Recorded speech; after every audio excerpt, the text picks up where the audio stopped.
Olá, quem nunca olhou para o mundo dos investimentos e se sentiu, assim, meio perdido numa sopa de letrinhas, não é mesmo? CDB, CDI, LCI, LCA, parecem até códigos secretos. Mas olha, na verdade, elas são a porta de entrada para fazer o dinheiro render mais e, o melhor, com segurança. Pois é, a confusão é super comum, mas não precisa ser um bicho de sete cabeças. Hoje, a gente vai desvendar cada uma dessas siglas de um jeito bem claro e direto. E para isso, vamos começar pelo conceito que é tipo a chave mestra para entender todo o resto. Então, vamos lá. O primeiro da lista, CDI. É bom pensar nele não como um investimento em si, mas, sabe, como uma bússola. É ele que aponta o caminho da rentabilidade na renda fixa. Entender o que é o CDI é o primeiro passo, e é fundamental. Mas afinal, o que é o tal do CDI? Bom, de forma bem simples, é a taxa de juros que os bancos usam para emprestar dinheiro uns para os outros, geralmente por um prazo super curto, de um dia só. E essa taxa, ela anda sempre de mãos dadas com a Selic, que é a nossa taxa básica de juros. Por isso que a gente diz que o CDI funciona como o grande termômetro da renda fixa.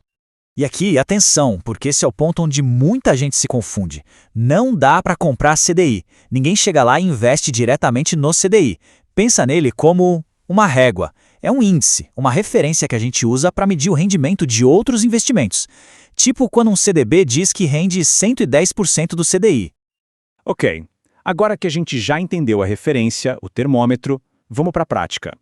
E a aplicação mais comum que usa o CDI como base é o famoso CDB, o Certificado de Depósito Bancário. A lógica por trás do CDB é bem simples, na verdade. Pensa assim, ao investir num CDB, na prática é como se a pessoa estivesse emprestando dinheiro para um banco. É isso! Em troca desse empréstimo, o banco usa essa grana para as suas operações e lá no final do prazo combinado, ele devolve o dinheiro com os juros, claro. O processo é exatamente esse, passo a passo.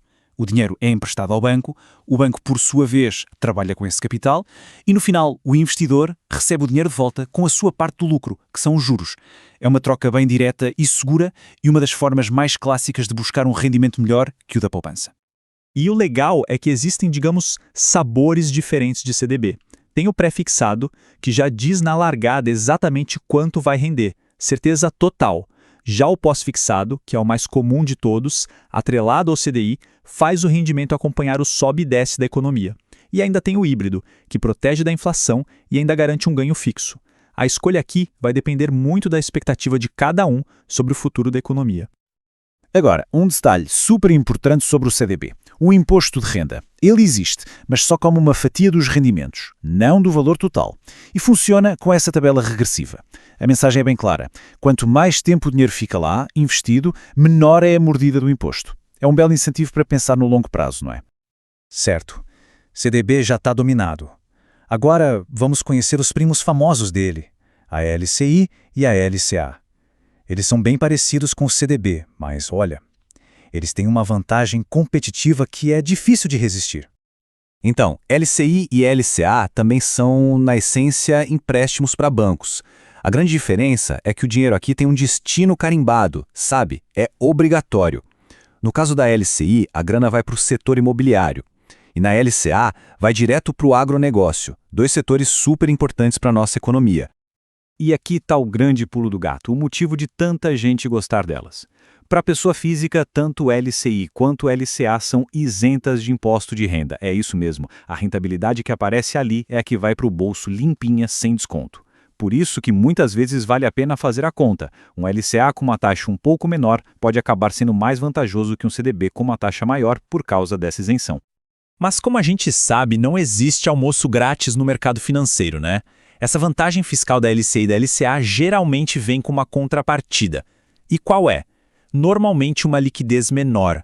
É muito comum que esses títulos exijam um prazo mínimo de investimento, o que a gente chama de carência, antes de poder resgatar o dinheiro. Bom, a gente já falou de rentabilidade, de impostos, de liquidez, agora vamos tocar num ponto que é crucial para qualquer pessoa que investe, a segurança. Afinal, como ter certeza de que o dinheiro está protegido? E essa é a principal rede de segurança, R$ 250 mil. Tanto o CDB quanto a LCI e a LCA têm a proteção do Fundo Garantidor de Créditos, o famoso FGC. Ele funciona como um seguro mesmo. Garante a devolução de até R$250 mil por CPF e por instituição, caso o banco que emitiu o título venha a cair. Apesar disso, é sempre bom ter uma visão completa. Como foi bem apontado lá no canal De Matos Ensina, o FGC tem seus limites. O processo para receber o dinheiro de volta não é da noite para o dia. E num cenário de crise muito grave, com a quebra de vários bancos ao mesmo tempo, os recursos do fundo poderiam não ser suficientes. A ideia aqui não é criar pânico de jeito nenhum, mas sim reforçar como é importante escolher bem a instituição financeira, optar por bancos sólidos. Ok, com toda essa informação na mão, aquela sopa de letrinhas do começo já começa a fazer bem mais sentido, não é? Mas a pergunta de $1 milhão continua. Como, então, escolher o investimento certo para cada caso? A resposta, na verdade, passa por estas 4 perguntas-chave.